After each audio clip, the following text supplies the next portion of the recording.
As educators who are concerned about the next generation and their learning, we would love to have students consistently experience deep and durable learning. I'm sure all of us agree that that's the goal, even if we're not educators, even if we're parents and we desire these things for children. But the sad reality is that 12 years of school before college, and often a college education, doesn't guarantee that we have produced deep and durable learning.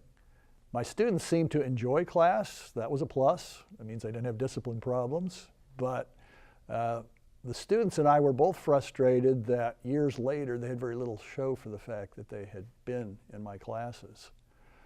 Some of that was due to the fact that science changes rapidly. Some of it was due to the overwhelming amount of information. I mean, we're in the information age and exploding access to information of all kinds. But what to do about that became a real issue. In fact, is it a problem that's soluble?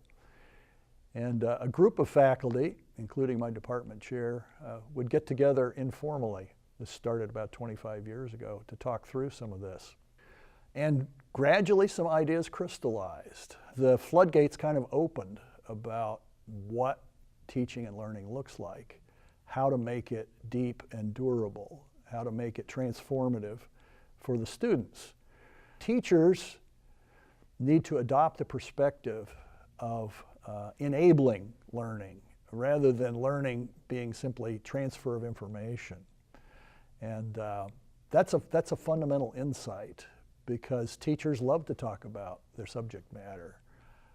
But is that what the student needs? Where we needed to go was to extract from this blizzard of information the core ideas, the high value ideas that at all costs the student needs to learn.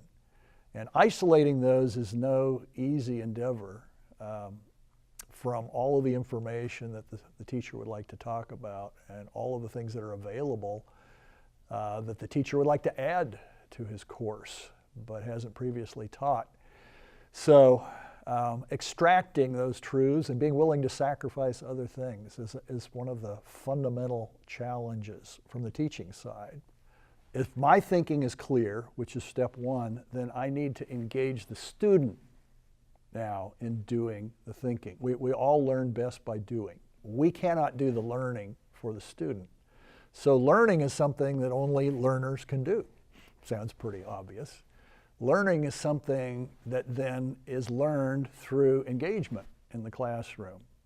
And I need to, in some sense, reconfigure my classroom so that the students are engaged in thinking about these core truths, these powerful ideas that are going to equip them to think in the way that somebody who is proficient in this area thinks. And that's transformative again, because we're not talking about transferring information. We're talking about producing a way of thinking in the student and getting them on a realistic level to be grappling with these ideas in the classroom, where I'm actually engaging the student, probably in a discussion of some sort, to hear what they're thinking and then to guide their thinking through the skillful use of questions.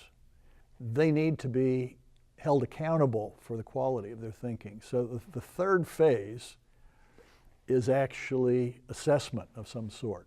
We need some feedback about the quality of our assimilation of the ideas.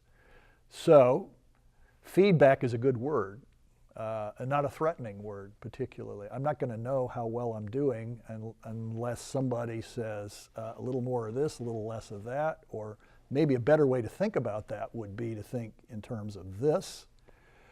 So assessment is the piece where students really get the idea of the quality of their thinking, and ideally that moves toward real-world application. They need to grapple early on with real problems that they recognize are significant. problems that they would like to know the answers to. So we help them to see that the tools that we're giving them as they adopt a way of thinking and as they start to master a group of concepts is actually the means by which they can do productive problem solving with real world problems that matter. These ideas are broadly extensible.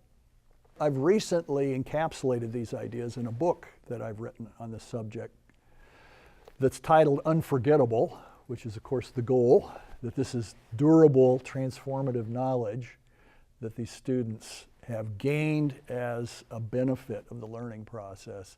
Now when that happens, when the student experiences that, what they get is an enthusiasm for learning, because this really works.